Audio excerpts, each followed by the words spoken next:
Okay, that's all the items on our agenda for today. Is there anyone from the audience that has anything? Pat? Yes, may I address? Sure. Pat Wilkinson.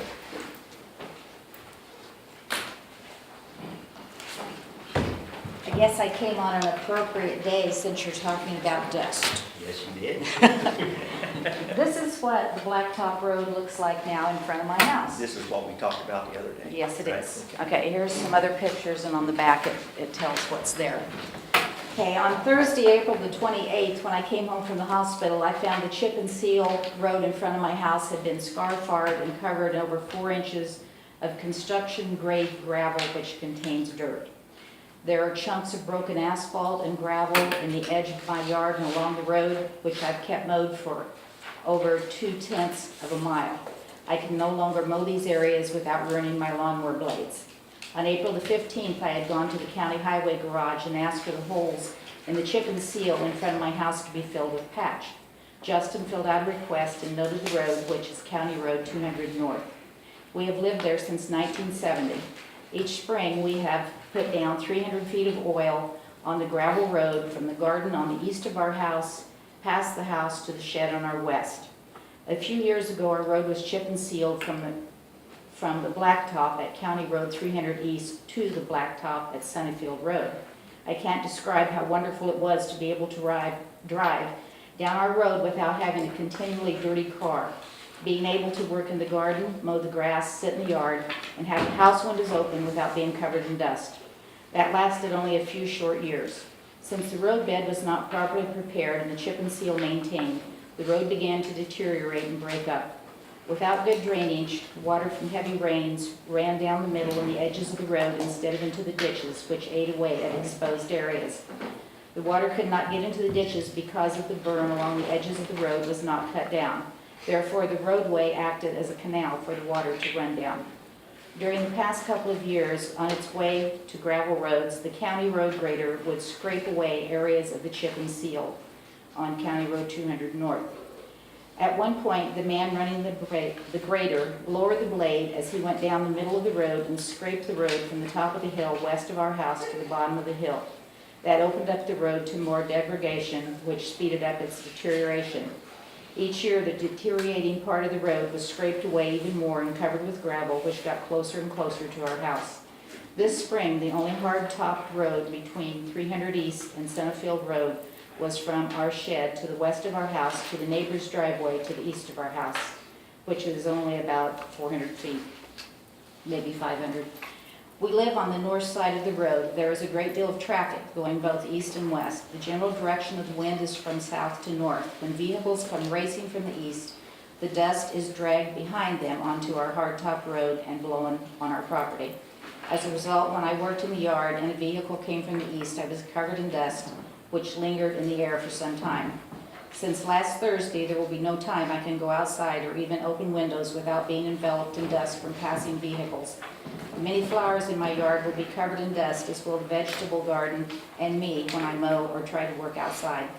I feel since we kept the dust down by oiling the road for over 30 years until it was chip and sealed and the county destroyed the hard surface road in front of my house as well as to the east and the west for close to 3/10 of a mile, that the county needs to put back the chip and seal they destroyed or oil the road annually to keep down the dust. The layer of dust that was put down is not the layer of gravel, including dust, that was put down is not an acceptable surface when compared to the dust-free surface that was destroyed. However, it would make a good base to cover with chip and seal surface or oil annually until chip and seal or a blacktop surface can be laid down. Pat, what is this a picture of here?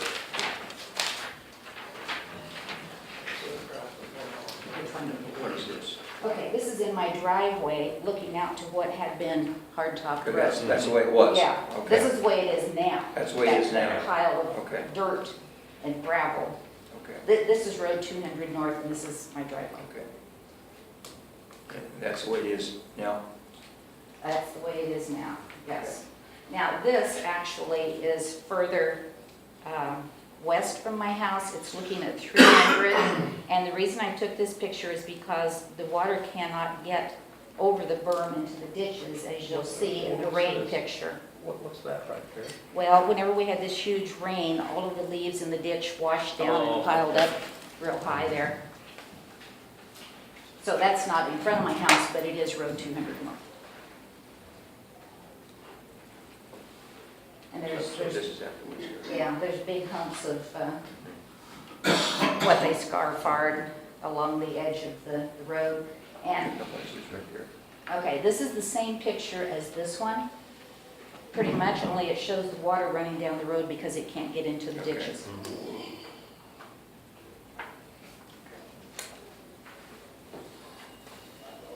Any other questions?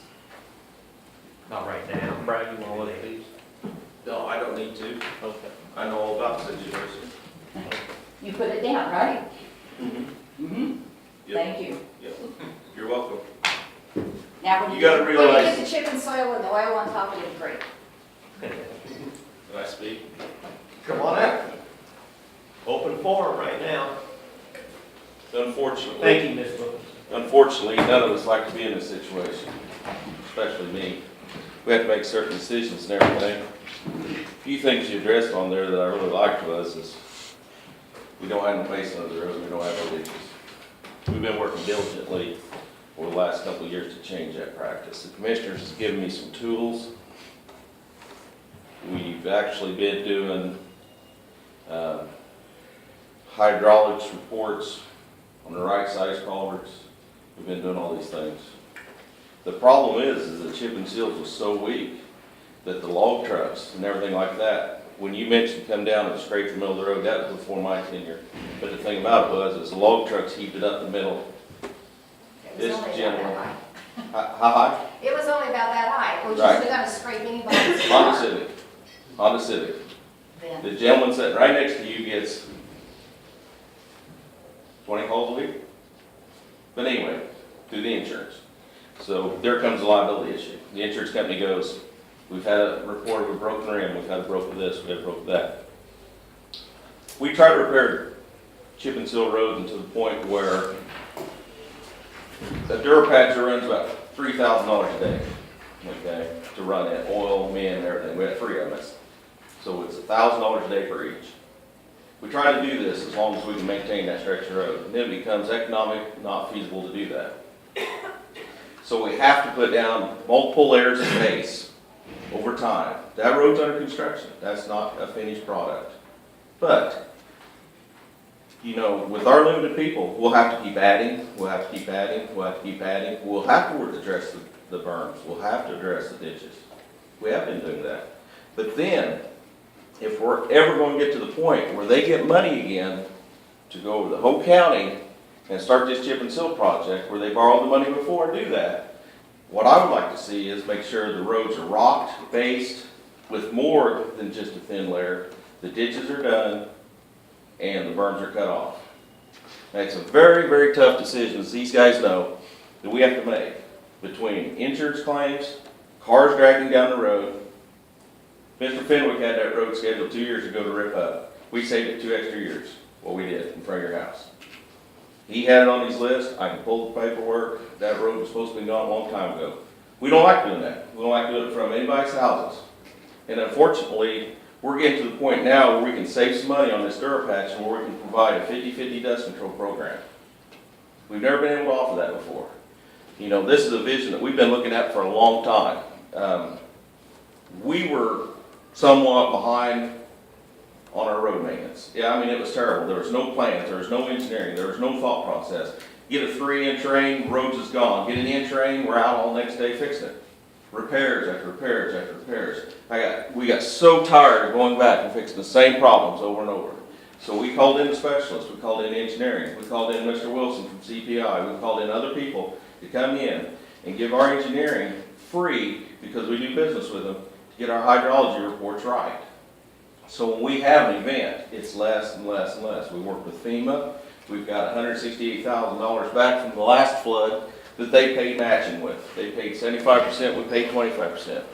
So we're working on things. We're working on things. And there's a lot of people, unfortunately, on certain roads that have not been, you might say, the fair. because their road went out, the other road went out. Tony's district is bad, okay? It's gravel, but the other twos are coming. I mean, this chip and seal was done they borrowed the money, or however they did it, and they went out and they put it down with no plan And no base on the road. and no base on the road. So we've got to start out with these 53s.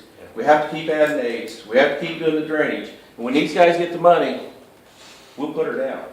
When they get the money, we will put material down. We have no problem with that. So it's a bad deal.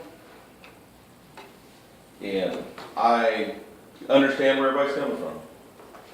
It would be great if this salt could be put on the good base that you did put down to preserve it even more. You mean this area that we have? You mean, Well, where you put down the really thick base. it would before be we even put great. on the top coat base? See, we haven't even put on the top coat base yet. We want that to run in, the 53s, then we won't put a top coat of 8s. Okay. We went out Friday, we looked at it and said, man, it's not ready yet, it's still pumping, we want to get it quite ready. We may want to add some more 53s. Well, once you get all that done, it might be advantageous to put this salt on all of what you do on this good base. If it's going to I build up think over so, the years. I think so, and I think that we have been looking, and what commissioners, especially on the hillside where we have washing issues, we've looked at, and Joel's went out with me and passed, when we did some full depth reconstruction jobs a few years ago, and we went out and looked, and we just haven't set aside the program yet on some of the hillsides that we turned back and stuff, using their product to stabilize those hillsides, so when you get an inch of rain, all the aggregate isn't at the bottom. It's just that we haven't got there yet. We just simply haven't got there yet. But we are gaining. We are gaining on a lot of different things, and we're trying to move forward. So, and I understand, you know, where you're coming from. We don't like it either. But I'll answer any questions anybody's got. No, thanks, Brad. Thanks, Brad. I think it is frustrating for all of us. I mean, you're living with it every day. And I think what we've tried to do is we're getting together, and I will say, you know, I've been impressed with our highway department, county highway department. I think unfairly, a lot of times, they're the ones that get the butt of everything because they're there stirring the rock up.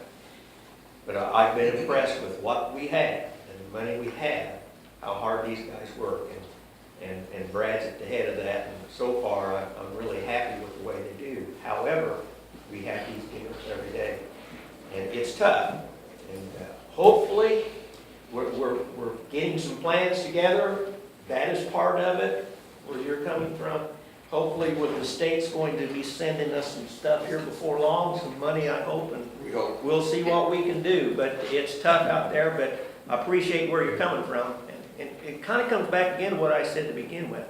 It's good to have you all here. I'm glad you come and stated what you need to state. Ross, Paul, all the guys I know, because this is what it's about. And this is why we go vote tomorrow, because this is what it's about, to get that information firsthand. Thank you, Brad, for clarifying that. We're out there, we're trying to do the best we can on those roads, but with over 600 miles, wow.